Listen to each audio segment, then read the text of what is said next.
Today's Leadership Corner conversation is about purpose, connection, and empowering women to lead with confidence. Our guest has spent decades building bridges between communities, institutions, and leaders, creating spaces where women can grow, find their voice, and step fully into their calling. This is a conversation about authentic leadership, mentorship, and the power of community to shape the next generation of women leaders. Hey, welcome to It's a YP Thing podcast. I'm Pansy Johnson, and I'm all about encouraging, educating, and elevating young professionals. And on this podcast, our mission is to impact the next generation of leaders through authentic conversations and real life experiences. Y'all, we are back with another episode of the Leadership Corner series. I'm super excited about the guest speaker that we have today. But before we dive in, I want to give a happy Women's History Month. There are so many phenomenal women in this world that are doing phenomenal things, that are doing amazing things, that are trailblazers, and we have one here today. So a little bit about our guest speaker. She is a wife, a mother, an entrepreneur, a community builder, and a true advocate for women in leadership and women's leadership. And she is the founding member and executive director of the Women's Leadership Network. So without further ado, I would like to welcome Dr. Shaneil Ealy. Thank you for having me. I'm excited.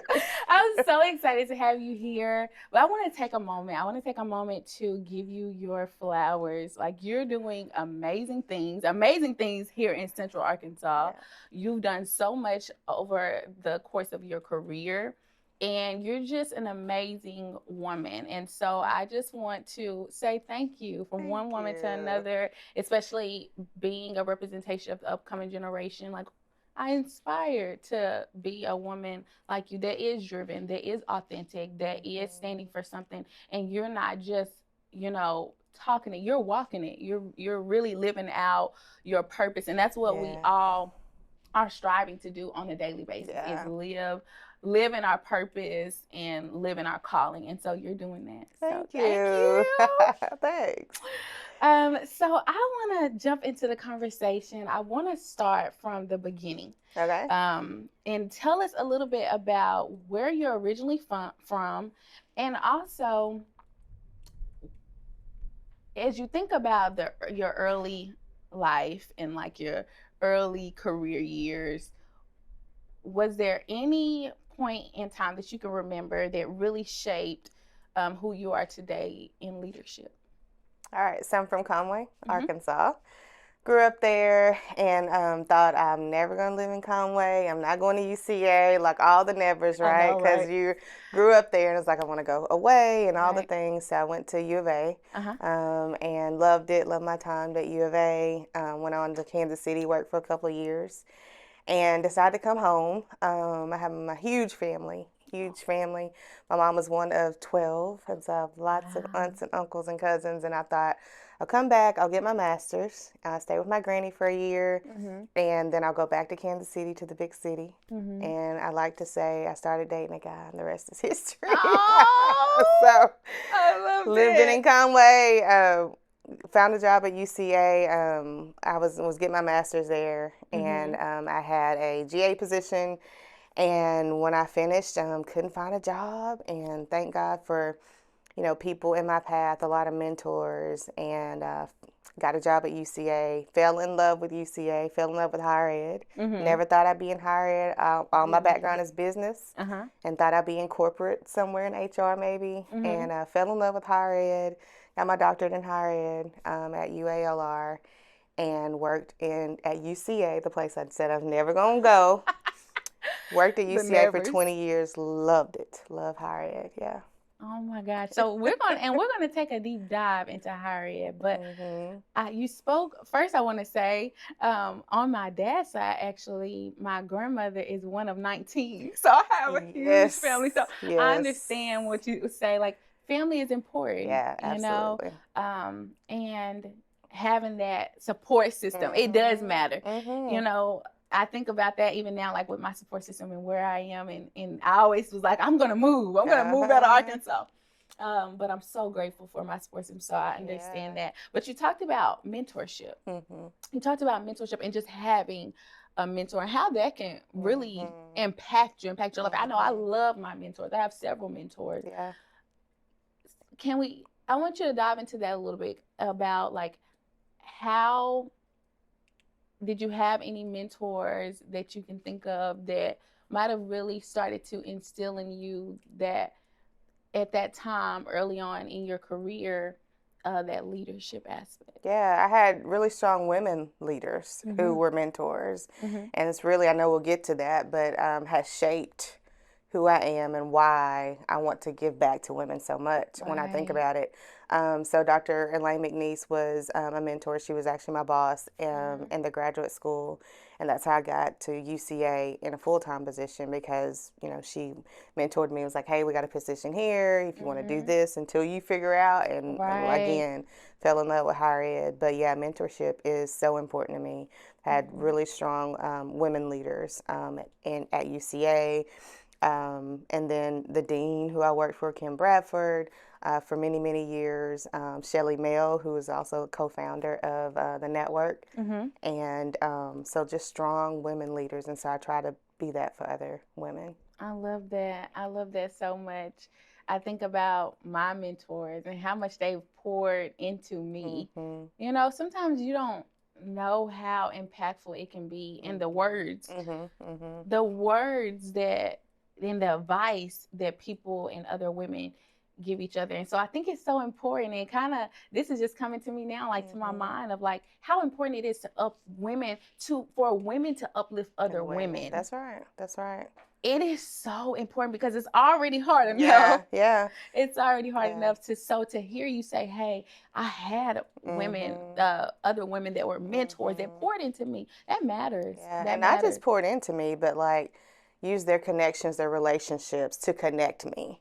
Right. That's where the real, that's the key. And so I'm a connector. I'm always trying to connect women with other women into the resources they need because that's where the magic is really. Right. And so, for Dr. McNeese to say, hey, this is this position here, and then Kim Bradford was like, okay, if you want to stay in higher ed, you need this degree. Mm-hmm. I don't have this degree, but you need this degree if you ever want to be where I am. Right. And sponsored me and pushed me to get that terminal degree. Right. And then, for Shelley Mail then to come along later when I finished the degree, helped me get to the end and say, okay, what are we doing next? Yeah. And so, and connecting me with the resources and making sure and challenging me, right? Mentors are not just let me Right. pour into you, but let me challenge Exactly. you. And so yeah, so that's what I try to I do. love it. I love it. It's so, so Yeah. important. So important.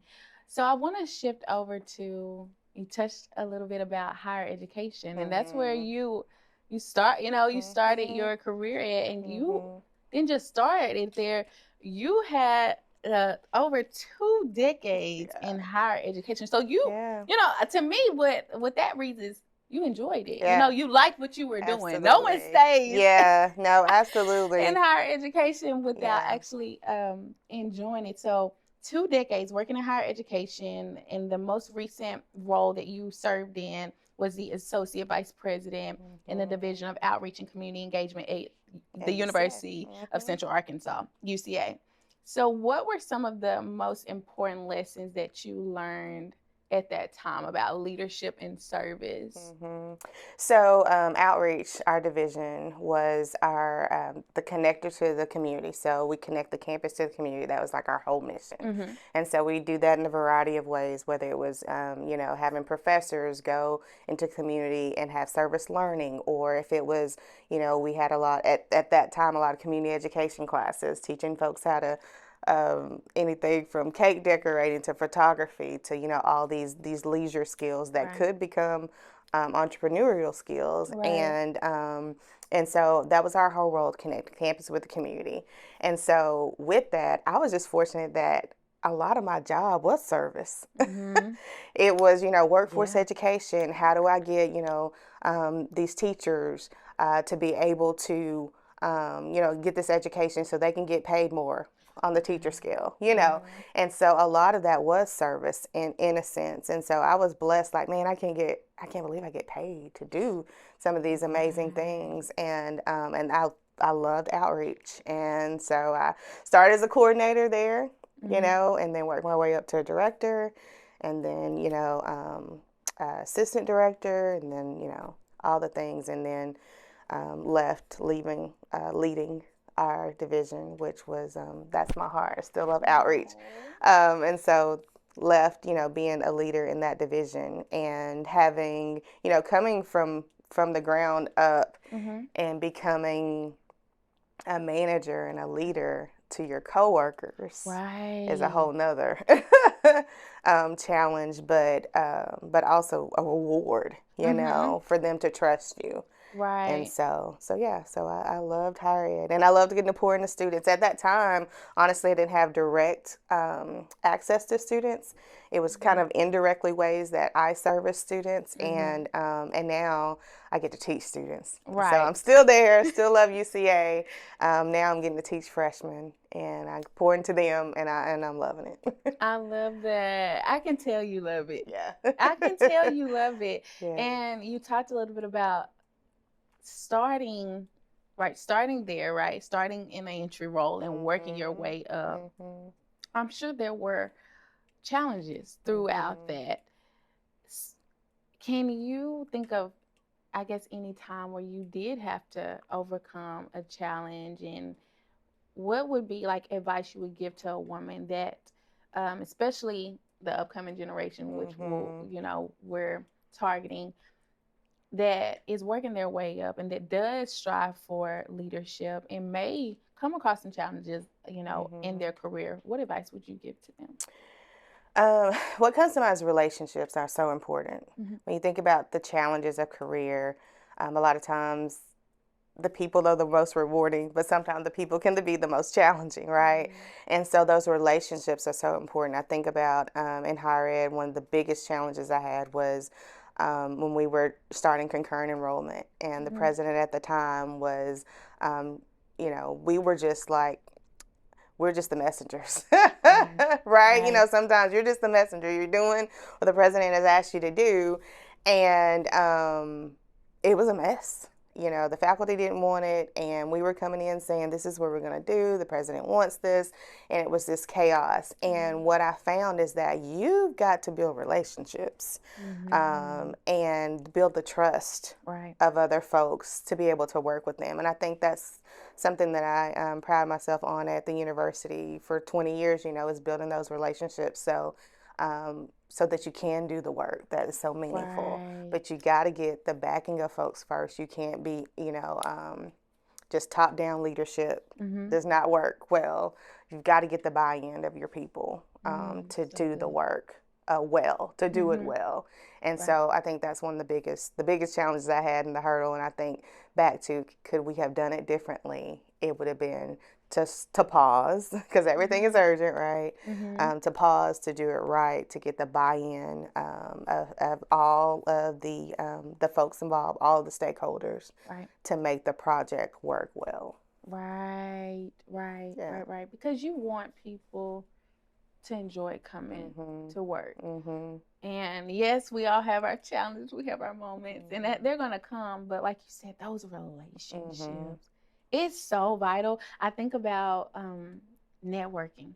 You know, we hear a lot about networking, how important it is in the job scene, especially as the upcoming generation and young professionals. Have that relationship building. You know, connecting with people, and like you said, having that buy-in. Like, if people don't trust you, sometimes they'll shut it off. Absolutely. If not leave. Because they're like, you know, are you really for us? Do you really want the best for us? And are you being authentic, right? Is what is your agenda? You know, and people want to work with somebody who's genuine.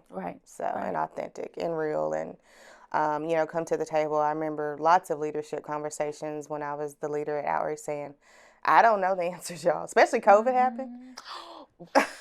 I came to the table, y'all. I don't know. We're gonna figure this out together, you know. And it's Right. okay to say I don't know, Yes.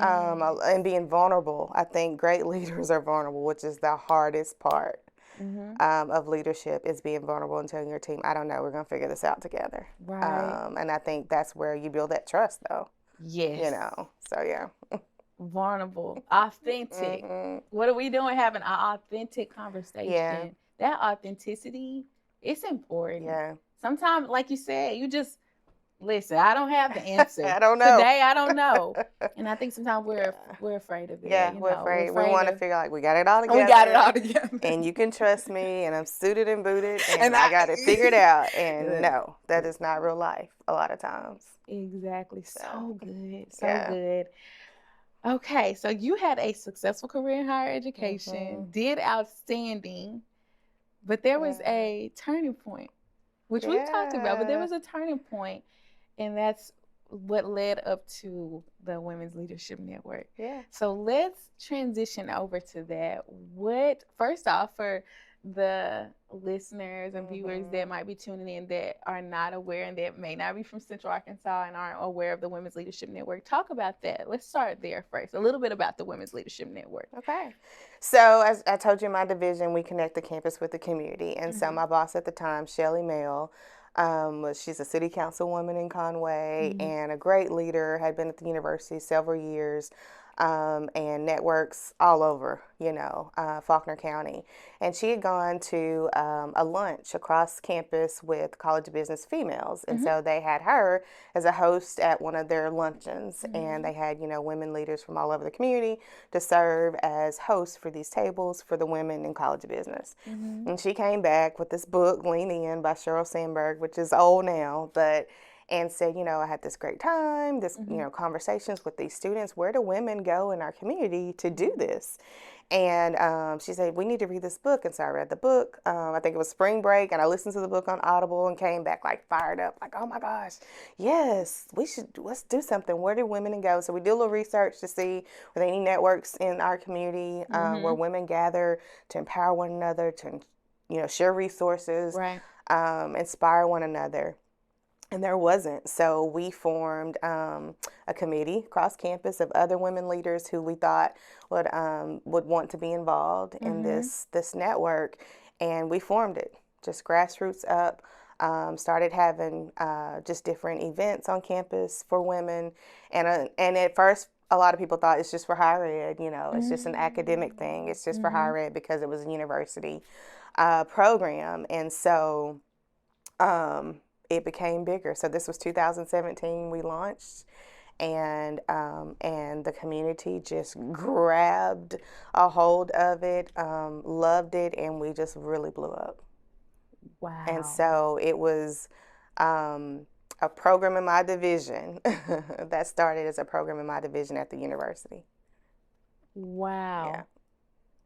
Did you think then it would be what it is now? Like in that moment, I want you to take yourself back. Like Mm-hmm. when you initially, right at the very beginning, was like, we're going to start this. Mm-hmm.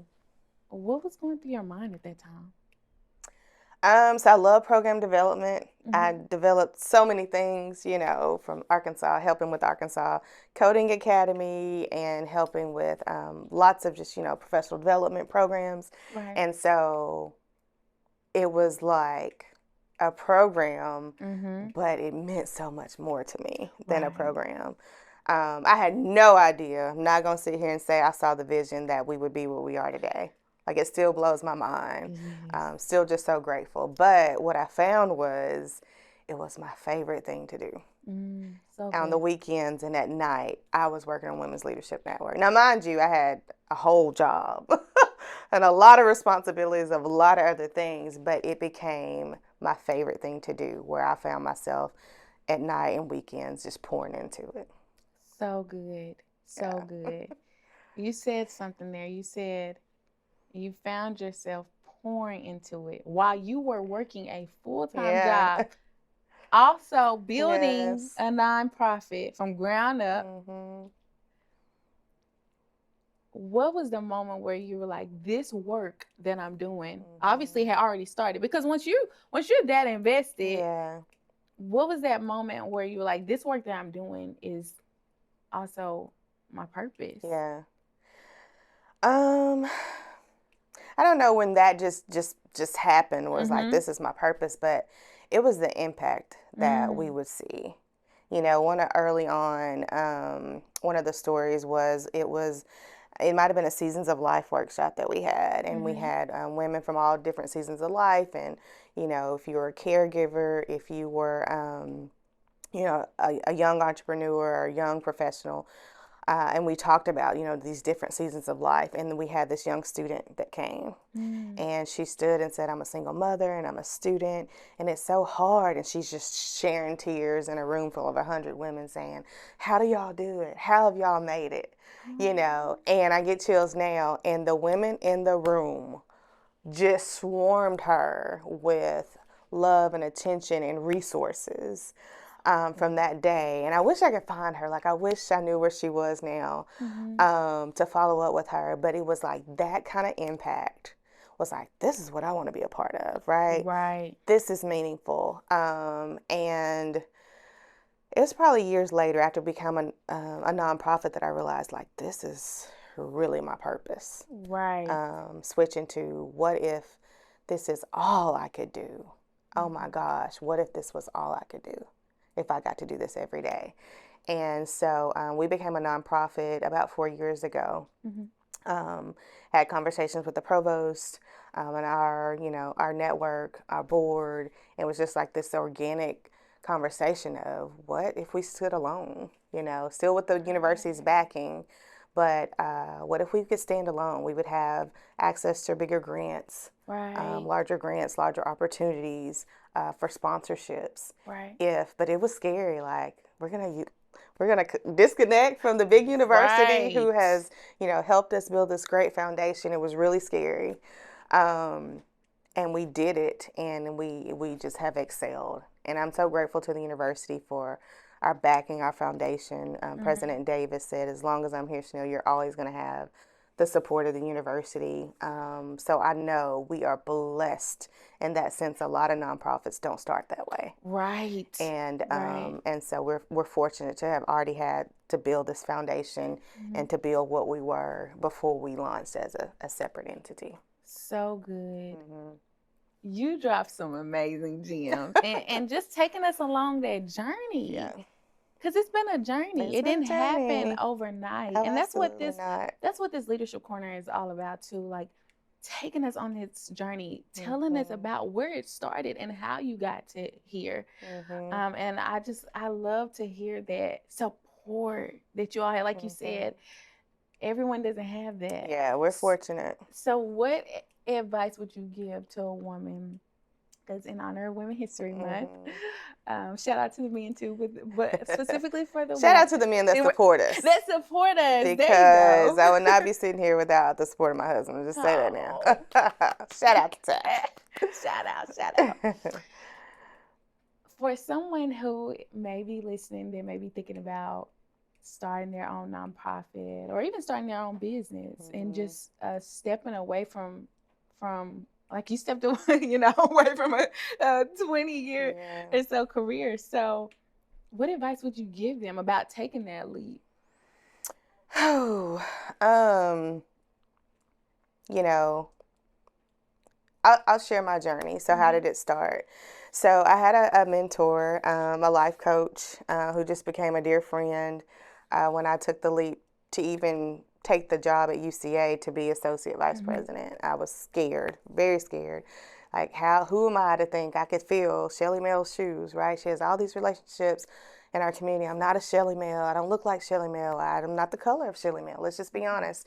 Who am I to think I could do that? And I had a mentor and life coach, Dr. Brenda Yellington, is amazing, and said, you don't have to be her. You'll never be her, and you don't have to be. You get to be Shaneil, and that's enough. And I was like, really? Really? And she said, yeah, for a while you want to fill Shelly's shoes. You want to, feel like you're doing the things like Shelly was and maintain. She was like, but afterward, you're not going to need her shoes. Right. And I still remember that to this day. You're not going to need her shoes. You're going to have your own shoes, and that's enough. And so I want to say that to anybody who, you have trying to take a big leap into something, trying to fill somebody else's shoes. It's like, you get to be you, and that's enough. Right. And so that's one piece. And so when I was thinking about taking this leap, Dr. Brenda would always do these exercises called Wouldn't It Be Crazy If? And it's just a piece of paper. We write down, wouldn't it be crazy if? And we would start with things like, get your eyebrows microbladed. Like, that was on my list for a long time. Like, I'll spend the money doing something crazy like that.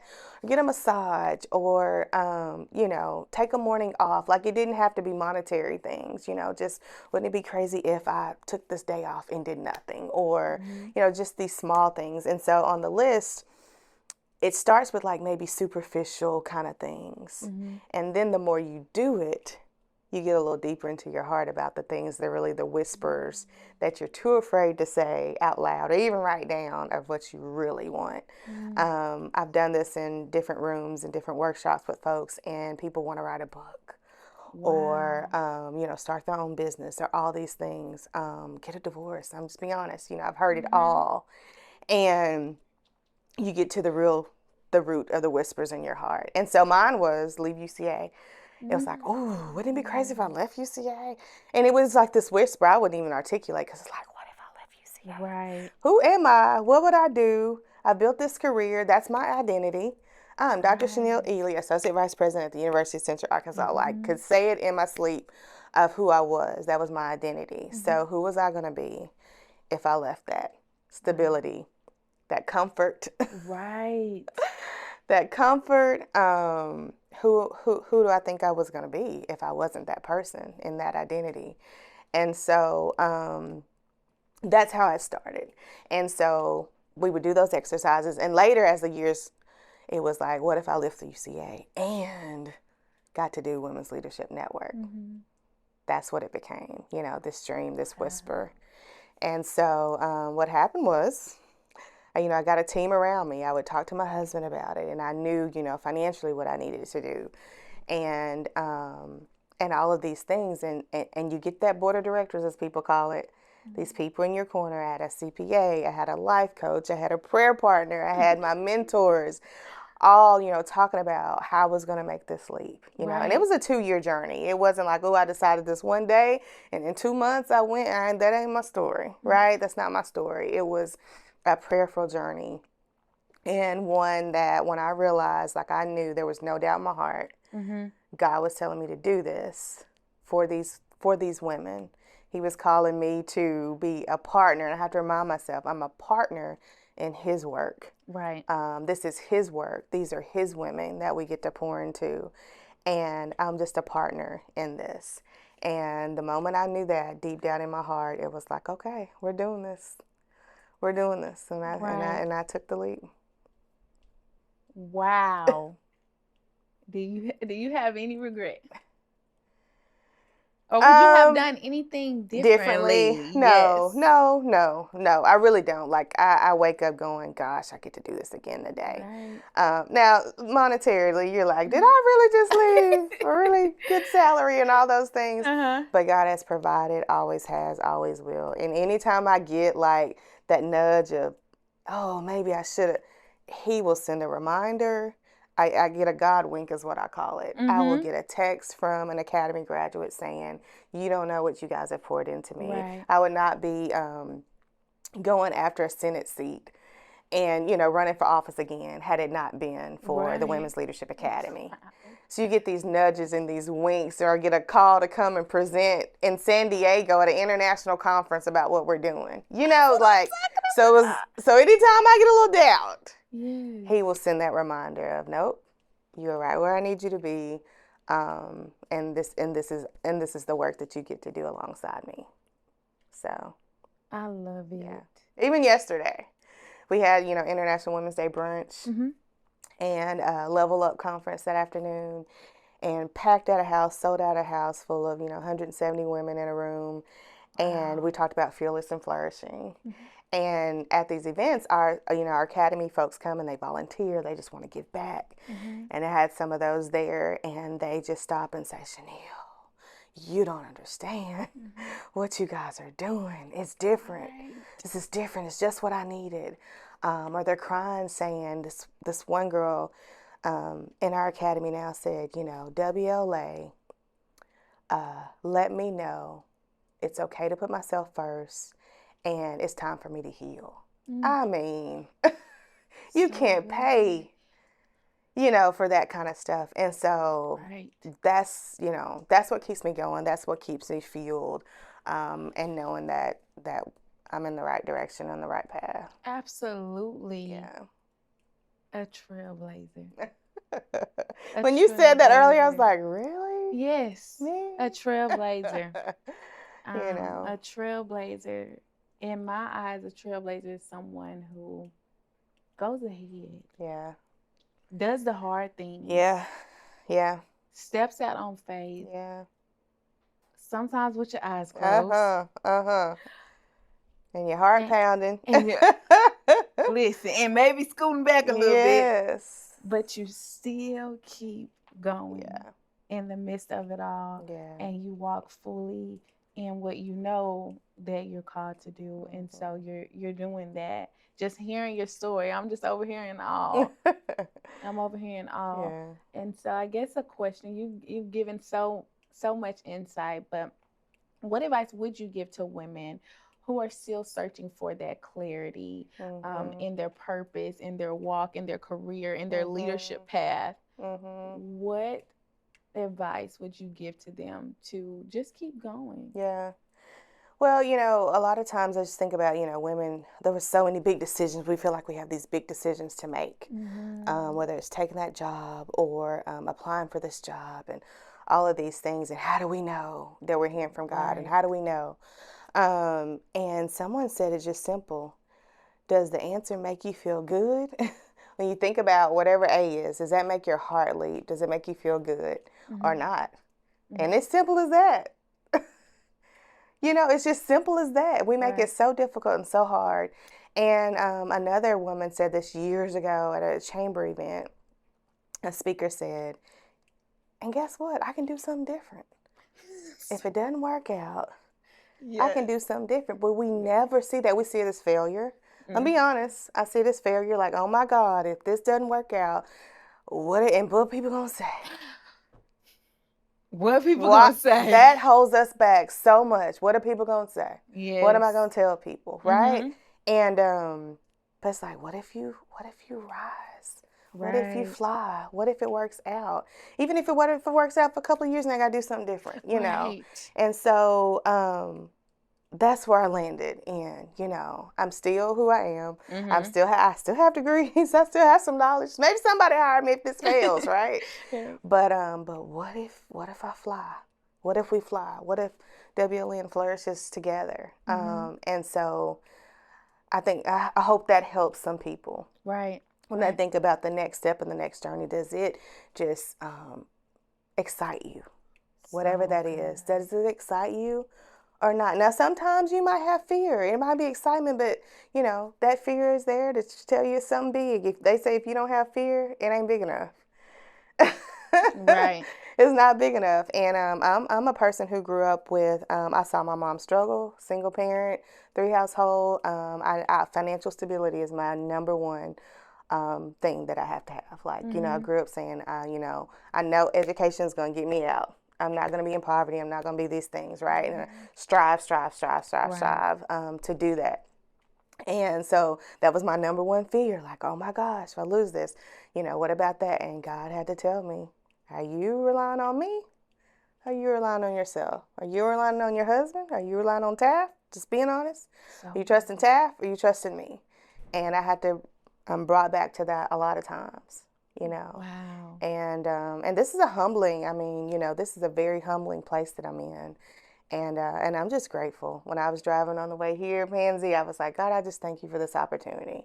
Any opportunity I can share about what you're doing through me, through the Women's Right. Leadership Network. Thank you for this opportunity. So thank you. It means a lot that you reached out. I don't ever take any of these opportunities lightly because I know it's through him that they say I live, breathe, and I have my being, and Come that is on. the honest to God truth. So So thank you. true. Oh, absolutely. Yeah. Absolutely. I was doing the same thing.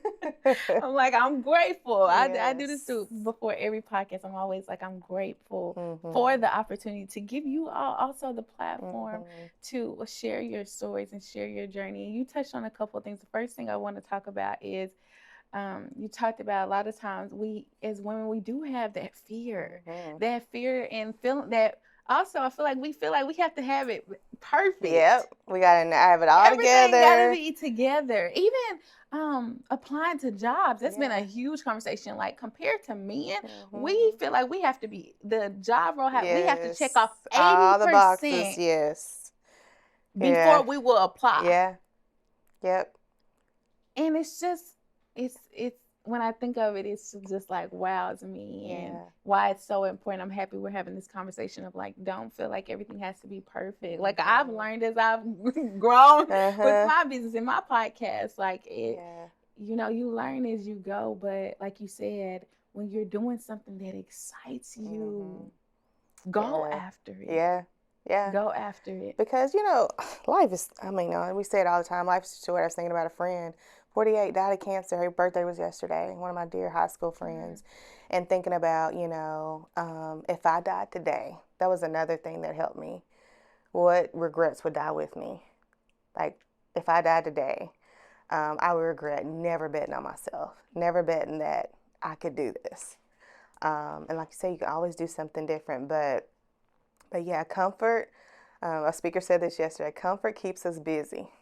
Mm, So we're busy doing a lot of things, right. but are we doing what our priority is, what our mission is, what we really want to be doing? And Right. that really spoke to me, even as I get to do all this amazing work every day, stepping back to see what do I really need to be doing and focusing on and getting back Mm-hmm.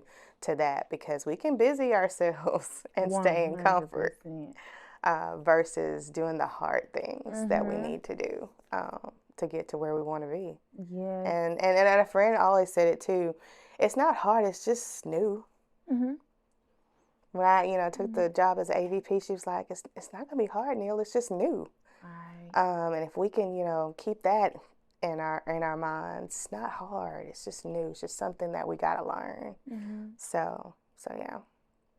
When you think about the Women's Leadership Network in 5 to 10 years, where do you see the organization? um International comes to my head and my mind. I Come mean, on, why not? I mean, why not? That's what I'm talking about. When we went to speak in San Diego a year ago, it was an international conference, and this lady from the Ukraine was like, "How do I be a part?" So, Oh my gosh. why not? Why not dream big like that? Right. We're already so expanding in Arkansas. We're Mm-hmm. having Wine Down Wednesdays in Little Rock. We have events in Little Rock, Northwest Arkansas, had So an good. event there. My dream is to have something in rural Arkansas where women don't have as many Mm-hmm. resources as we have, Yes. showing them how to have a network like we have there. That's Mm-hmm. my dream, putting it out there to do something in those rural areas in the South and the Delta maybe. But I see us just expanding. I see us expanding. It's scary because it's like you're gonna have to trust somebody else with your baby and your Oh yeah. vision. 100%. But I just believe God will make those connections for where He wants us to be. And so yeah, I just see us expanding. We're already, like I said, growing outside of Faulkner County, and I just see Mm-hmm. us being bigger. We're already being bigger, like the Women's Business Showcase. We started at Mm-hmm. UCA. We pack out UCA in McCaslin, and now we can have 50 vendors. Oh And we're my taking the leap to go gosh. to the expo this year. We can have 150 vendors. So all the women out there, I'm telling you now, come and be a vendor. It's a great space to be, even if Mm-hmm. you're just starting out. Never had a vendor-based booth before. This is Wow. it because you're in a safe space of all women-owned businesses, women-led, women-managed. Young entrepreneurs, we're opening that up this year, 13 to 17. Come and have a booth. Share what you're doing with the world. May 20th is the date. May 21st. Set up May 20th. May 21st is the date, and we're taking applications now. So, yeah, so we're just taking those leaps, getting bigger and bigger and bigger. So, yeah. I love Giving it. women more opportunities. Yes. So that's what it's about. Where do you see yourself? You're leading the Women's Leadership Network right now. Yeah.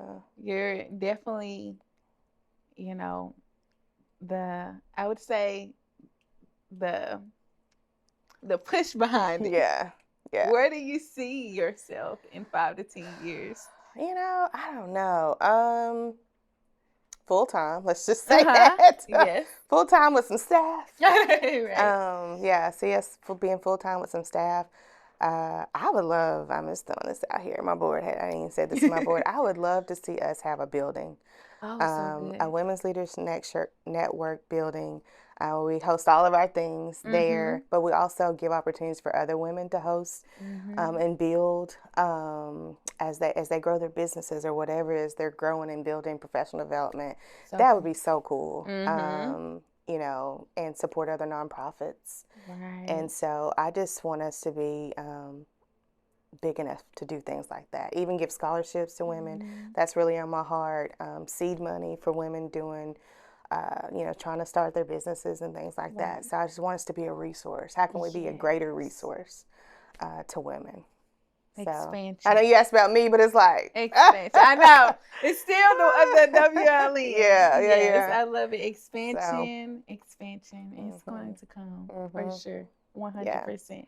So tell the listeners where they can learn more about the Women's Leadership Network. If they want to, even if you're in Central Arkansas, definitely want to join and get involved. How can they do that? Yeah, you don't have to be in Central Arkansas to get involved. So we have an online directory. Okay. And it's a membership directory. You can join for free, as low as $10 a month. I tell people it's like one coffee a month. Just give me one coffee, not a week, one a month, $10 a month. Right. You can be in the network, and of course, if you're a paid member, you have more visibility on the online directory. But it's a way for us to network when we're not in the same room.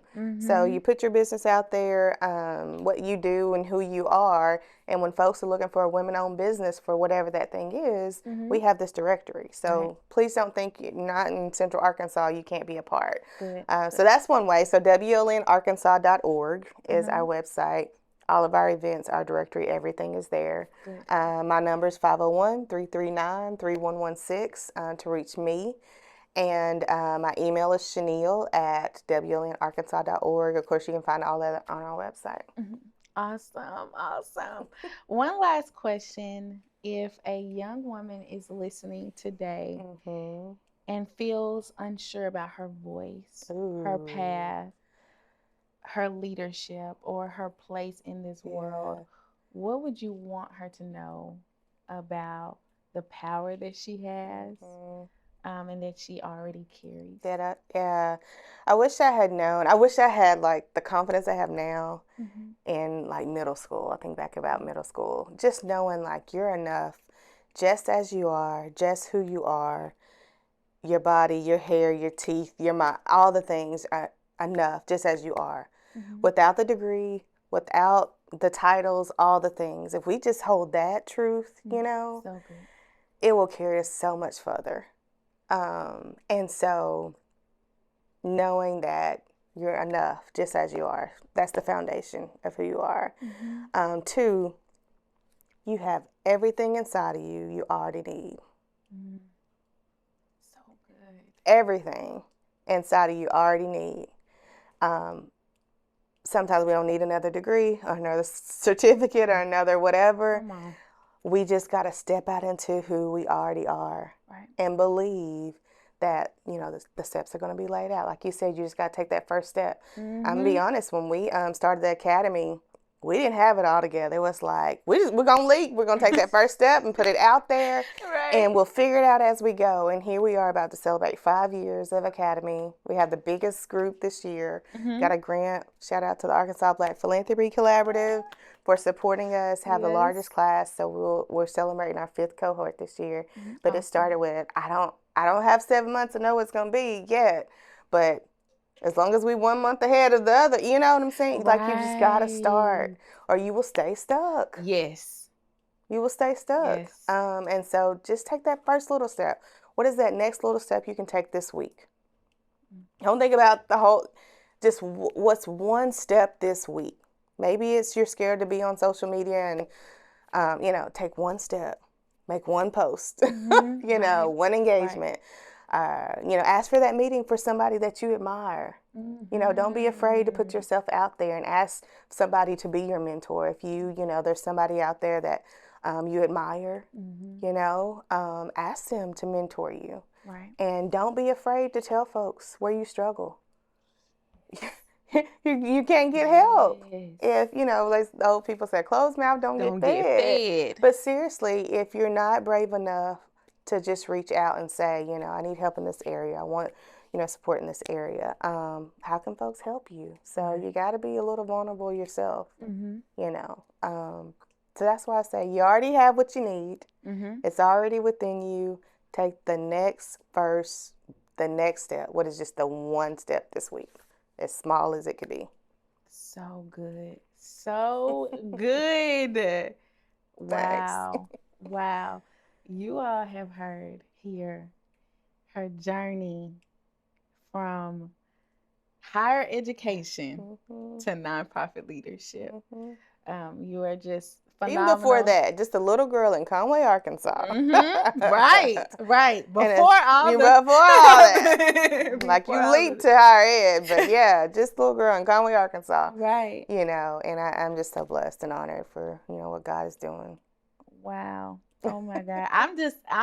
That's all I can say is wow, because you are doing it. Yeah. You are doing it, and you're just so humble about it. You're so humble about it. But we're definitely gonna give you your flowers because you're doing it. You all have heard her story, her journey right here on the Leadership Corner series and how you can get involved with the Women's Leadership Network. Definitely go check it out. I'll make sure to have the website in the link in the comments and in the bio. So definitely check it out. Learn more about the Women's Leadership Network and all that Dr. Shaneil Ealy is doing. Thank you so much for coming on the podcast. This is It's a YP Thing podcast. We're all about encouraging, educating, and elevating young professionals. And our mission is to impact the next generation of leaders through authentic conversations and real life experiences. Y'all, it's going to get better and better. Peace.